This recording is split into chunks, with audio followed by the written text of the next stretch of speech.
When I was a kid, I had really bad nightmares. Now everyone has bad dreams, but not like this. I don't remember much from that time in my life, but I remember I couldn't sleep. And because I couldn't sleep, everything felt like a dream. And because my dreams were nightmares, well, everywhere I looked, I saw hell. I was 13 when my parents found Holloman and Graves. Or rather, the pair found us.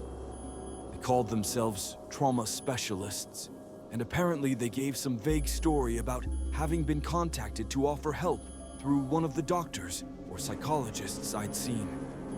Their offer and service was strange but simple. They could take my nightmares away. In retrospect, it's odd that my parents agreed to such a thing. Then again, I was in really bad shape at the time, and I think my folks were desperate. To be fair, I know better than most how compelling the short, fat little Mr. Holloman and the tall and gaunt Mrs. Graves can be. They'll make the oddest requests, and they themselves are more than a little weird, but in the moment, it all seems as reasonable as can be. Either way, they cured me of my nightmares, and I was able to finally sleep and live again. That may sound melodramatic to some, but if you've ever been lost that far from the shores of slumber, you know that it isn't. Shores of slumber. That's something Mr. Holloman would sometimes say. Jesus, even now I guess they're still in my brain. Still, the point is the same. I felt like they saved my life, and I was grateful. I think that's a big part of why I was so quick to agree when they visited me again my last year of college. I was in another state by then, but then I'd never had a true sense of where they had come from in the first place. From the client's perspective, they would just appear, right when they, or someone they loved, was desperate and willing to agree to their help. Then, after they were done, they were gone again, like strange but kind angels that didn't want to overstay their welcome or had others waiting in need. So anyway, they found me at my apartment and asked if I'd be interested in a job working for them. And because of my gratitude, and because I wanted inside of the special mystery they'd represented since I was a kid, I said yes immediately. It wasn't until they'd left with an agreement from me to come to an address the following day that I began to really wonder what kind of job they wanted me to do. And when I showed up at the address the next day, I found that instead of an office building or even a house, it was just an abandoned lot. Thinking I'd either gotten the wrong address or they were playing some odd kind of practical joke, I was about to leave when a dark car pulled up beside me, and Mrs. Graves rolled down her window and told me to get in, that we had a client waiting. And heart-pounding, I got in. I spent the next 4 years working for them. My job was always the same: carry the bags, set everything up, and get the paperwork signed and filed. Necessary stuff, I supposed, but nothing they couldn't do themselves. Their reasoning was that they were getting older and less able to carry stuff and deal with some of the paperwork that needed to be maintained. And maybe that was true to an extent. Neither of them looked old or frail, but they had clearly aged from the way I pictured them in my memory, standing over my bed, and it didn't matter. What mattered was that it was a relatively easy job that paid well and helped people. And as bizarre as much of it was, I got used to it much like you do anything. I would listen patiently while the two of them made the initial introductions and sales pitch. I say sales pitch because we did charge, though Mr. Holloman told me early on that the money and paperwork were largely just ornamental and meaningless. They would happily do the work for free. But people were far more willing to agree to it if they had to pay something. There was some kind of agreement in place. So once they had them willing to sign, I took care of the contract being completed, and then went to set up a suitable bedroom for the client. This didn't amount to too much usually. Basically, I had to secure hand and leg restraints to the bed or mattress, make sure that all doors and windows were not only securely shut and locked or otherwise blocked, but also well sealed with tape along every crack. Same thing for any air vent or other meaningful gap that might lead out of the room. When I was finished, I'd call the pair in to check my work. We'd bring in the client, and Then I'd seal up that door as well. The client would lie down on the bed. I'd comfortably secure their wrists and ankles with padded cuffs, and then Mrs. Graves would come with her needle while Mr. Holloman prepared to begin telling the story. Some people asked about the story afterward, but almost everyone wanted to know what was in the small glass syringe she was injecting into their neck. She would tell them it was a mixture of sedative, mild paralytic, low-dose DMT, and a couple of normal anxiety-reducing medications. That was the only time I ever saw them actually lie to the clients.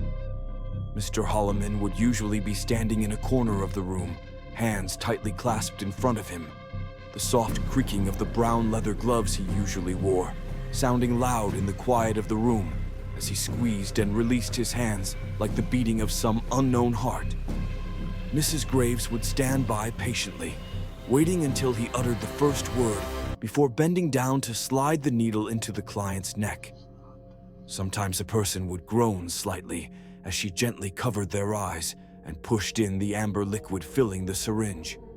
But otherwise, everything was perfectly still and silent, perfectly removed from the world outside until Mr. Holloman began to speak. His words flowed like dark honey as the story spun out into the quiet of the room. Once upon a time, there was a dream. Now you may think your dreams are your own, that you make them from your own memories, your own imagination. But you would be mistaken. The dreams come before the dreamers. We may put our own faces and hopes and fears on the dreams we encounter, but that is simply an evolutionary mechanism we have developed to try and hide from a simple truth. We do not make the dreams. The dreams make us, and they are not ours. We are theirs. And what we glimpse of them, it is merely the fingertips or the edge of a shark's fin, a half-glimpsed shadow pregnant with the inevitable reality that something much more grand and vast lives down in the unseen depths below. That we live and breathe and exist because, at least for a moment, they think it so. So, once upon a time, there was a dream. And that dream imagined many things. Other dreams for one, other worlds for another. Other worlds filled with new life that could see the dreams, if only a little. And in seeing the dreams, change the dreams and the dreamers alike, and make them both more. And so it was for a long time. But not all dreams are kind, and change, once begun, is never-ending. Some dreams wanted more than being seen and breathing life into new worlds. They wanted to cross over, to push their way through the membranes of reality and be born anew in this world and others. And the thinnest places to invade are found in the darkest chambers of our minds. You have such a being pressing against the walls of your mind right now, scratching away at this reality's edge and slowly killing you with every bite of its nail. It means to come through, and its bloody birth will be the end of you. Unfortunately, we cannot stop the birth. By the time we know to look for you, the process is too far along. All we can do is choose when the birth happens. In a place of our choosing, and early enough that you will likely survive, and it will be too weak to fight. The solution we have given you will facilitate this process within the next half hour. You may think this is all a fanciful tale, or that this too is a dream. Rest easy that what you believe does not matter. And before this hour is done, you will either be safe or you will be dead. And either way, we will be with you until it is done. Sometimes people were trying to cry out or escape by the end of the story. Whether they believed him or not, it's an understandable reaction. A necessary reaction, Mr. Holloman explained to me soon after I went to work for them. Part of the process of stimulating the birth. Regardless, the solution did have some paralytic and sedative effects, and their noises and struggles were soft and fleeting. Usually there was some period of fresh silence as the client fell into a deep sleep, and then they would start twitching. It was a subtle thing at first. Their sweaty cheek would jump, their eyes would roll under exhaustion-darkened lids. Then their hands would begin to curl like dying leaves. That's when you knew it was finally coming. Every time was different. Every nightmare is different. I've seen smoke pour out of people's mouths. I've seen hundreds of rats pour bloodlessly from their chest. I've seen a white snake slither out of a man's nethers, and a purple strand of what looked like mucus or web push out from behind a woman's eyes. So many things that should hurt or kill the client, but doesn't hurt them at all, because in some ways, it's not real. Mrs. Graves called it the afterbirth of unreality becoming real. I don't fully understand what that means, but I know that every time it was terrifying. When the nightmare was born, the pair were always quick to act. They had a large sack made of dark, pebbled skin, and while Mr. Holloman held it open, Mrs. Graves would begin to whistle. A soft, not unpleasant sound on the ear, though it made my stomach twist slightly every time. For the nightmares, however, it was something more. Wherever they were going, whatever crack they were trying to escape through, the whistles seemed to stop them in their tracks. Mist or bird or any other form they took, they would start drifting toward the sound as in a daze. And when Mrs. Graves somehow sent her whistle into the bag, they usually walked right in without complaint. After the bag was closed, it was done.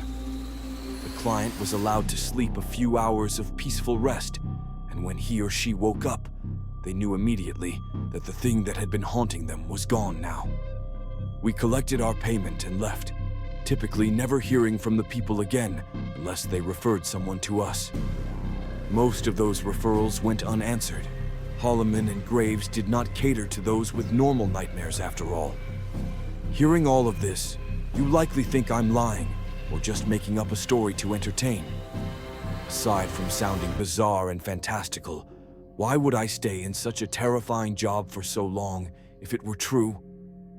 I could say it was the money, which was decent, or helping people, which was very nice. But the truth was that I did it because every time they called me to work, I was being invited into something special, magical, something that was real in a way that most things I or you experience are not. There was a time that Holloman and Graves were like gods to me. I wanted their approval, wanted to be like them.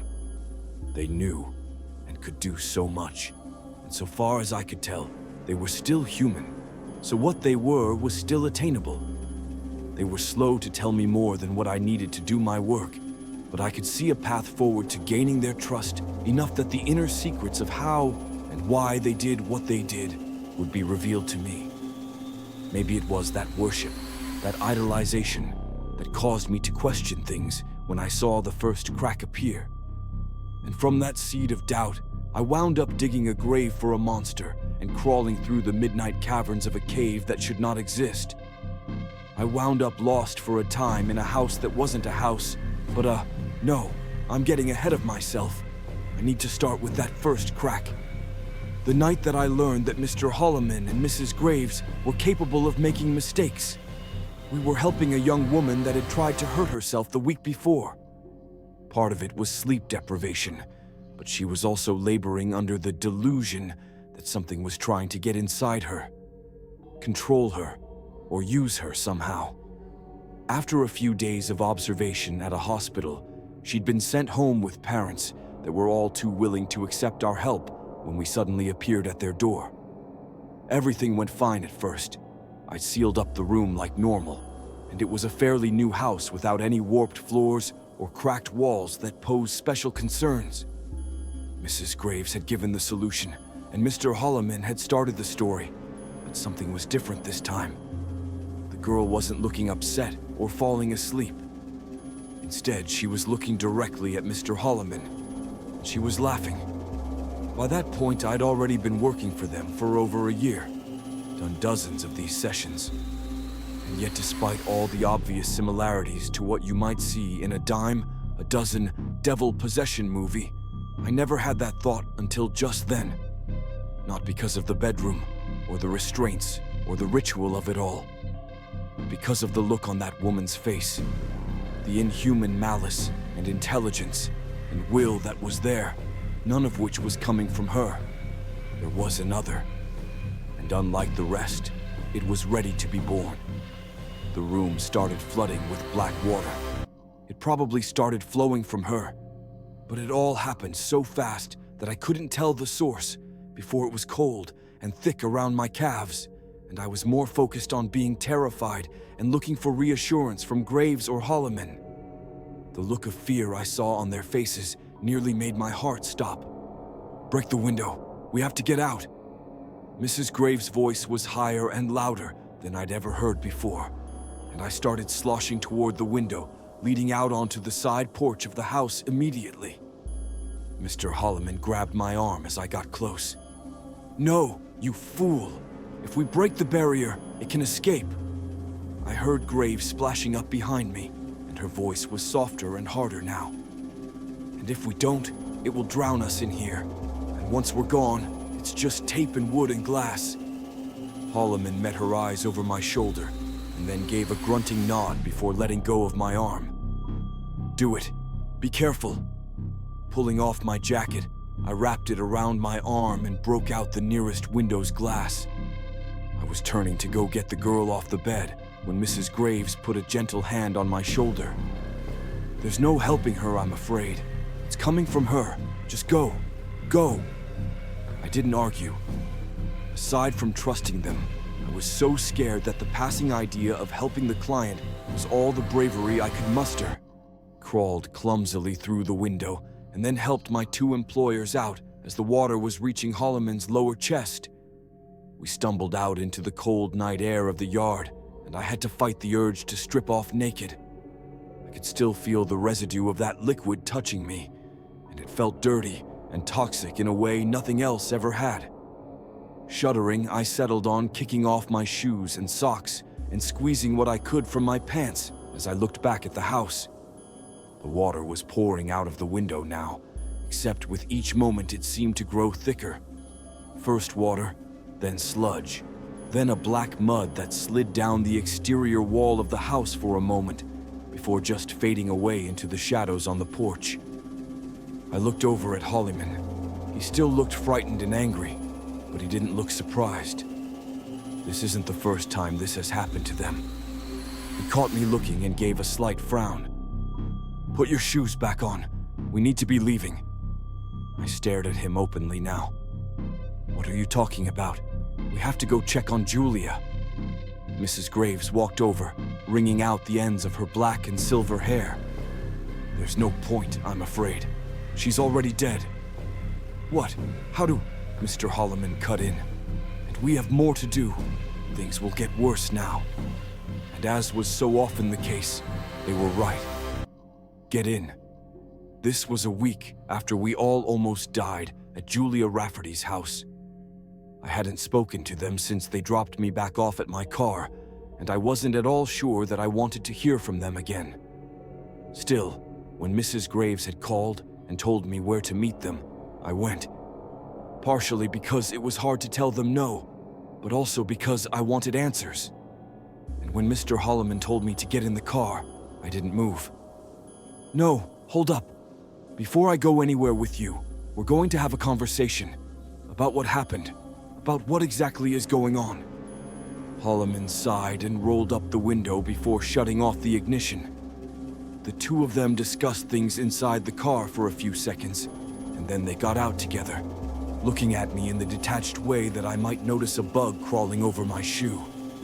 Swallowing, I forced myself to not take a step back or look away. Instead, I focused on Mrs. Graves. "What happened? To Julia, I mean. Is she dead?" The woman nodded somberly. "She is. When they are strong enough to do it, when one of these creatures escapes, they always kill the host before they leave. I'm not sure, but I think it's because they believe they can be forced back via the host." She gave a small shrug. "We've never tried that. But we do know that on the rare occasion that we express the nightmare too late, after it has grown too strong, the host invariably dies, and on one occasion we saw one have a chance to escape, and instead it went back to end the host." Her expression darkened. A mistake on that one's part, as it gave us the chance to capture it after all. I frowned. So you saved that person, that host, Mr. Holloman cut in. No, we used the distraction provided by it killing the host to bind it into the bag. Seeing my expression, he waved off my reproachful glance. Never mind being sanctimonious. This is hard and dangerous work, and the risks we take make the world a better place, or will in time. I'm not going to apologize for doing whatever it takes. Giving him an uncertain nod, a new thought occurred to me. So what about her family? Her parents were in the living room when we took her in there. Oh God, are they going to think we murdered her? Graves shook her head. Not at all. I texted one of our people to contact both them and emergency services as soon as we left that night. The poor girl was found unresponsive, and the death has been ruled natural due to heart failure. Uncommon in one so young, but she had numerous documented health issues thanks to her passenger. As for the family, they were naturally very upset at first, but they've come to understand there was nothing more we could have done. I stared at her. What do you mean? We leave a flooded room and a broken window and their dead daughter and what? They're just cool with it. Holloman shot me a dark look. No one is cool with it. But we went and spoke with them later and came to an agreement. His face broke into a small, cold smile. We'll never hear from them again. Swallowing, I looked back to Graves. Okay, let's say I believe all that. And that I think we're helping people, because overall, I do. My next question is, what are we actually doing? What are those things? I've asked before, but frankly, I've never gotten a straight answer. And I think I deserve one. Graves raised an eyebrow. We deserve very little in this life, and you are far from being in a position to make demands. You either want to continue on with our work, or you wish to end your employment here. That choice is entirely yours. I did look down then, though less to avoid their gaze than to study my own interior. I was afraid, and I didn't know how much I could really trust what they were telling me. And that poor girl had died, as had apparently others in the past. On the other hand, they had been trying to help the girl, hadn't they? And had they ever done anything to hurt anyone or been bad to me? No, not really. They'd always been strange and tight-lipped, but they treated me well enough. And if the work really was important... Mr. Holloman stepped forward with a grimace. Look, kid, you have a good heart and mind. We can see that, see your potential. And we're not trying to be unreasonable about any of this. He gave me a small smile. But this stuff, it is important and dangerous. And while we wouldn't be working with you if we didn't trust you, there are levels of trust. We can't just open the doors wide for everyone we run across. Not until we know you're going to work out long term. You understand, don't you? I nodded as I held his gaze. I guess I do. I don't like it, but I get it at least. His smile widened.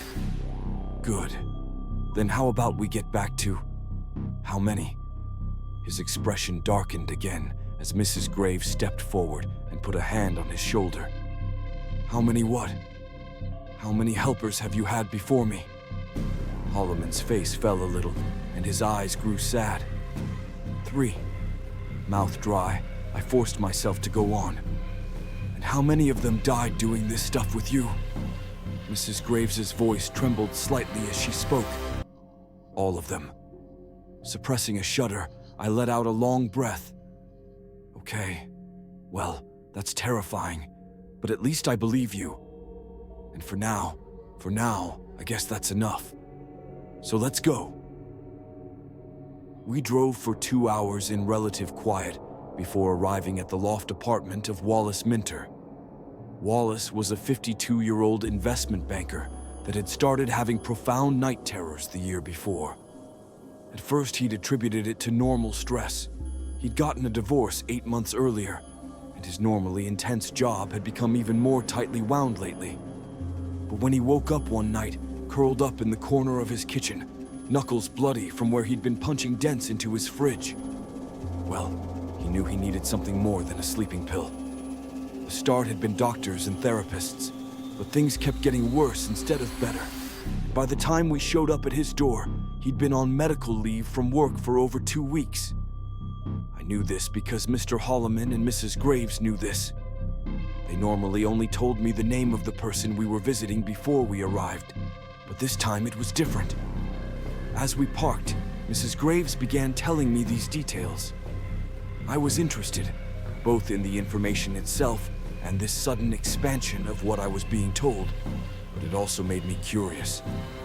I waited until she seemed finished with her summary of Wallace, and then I asked my question.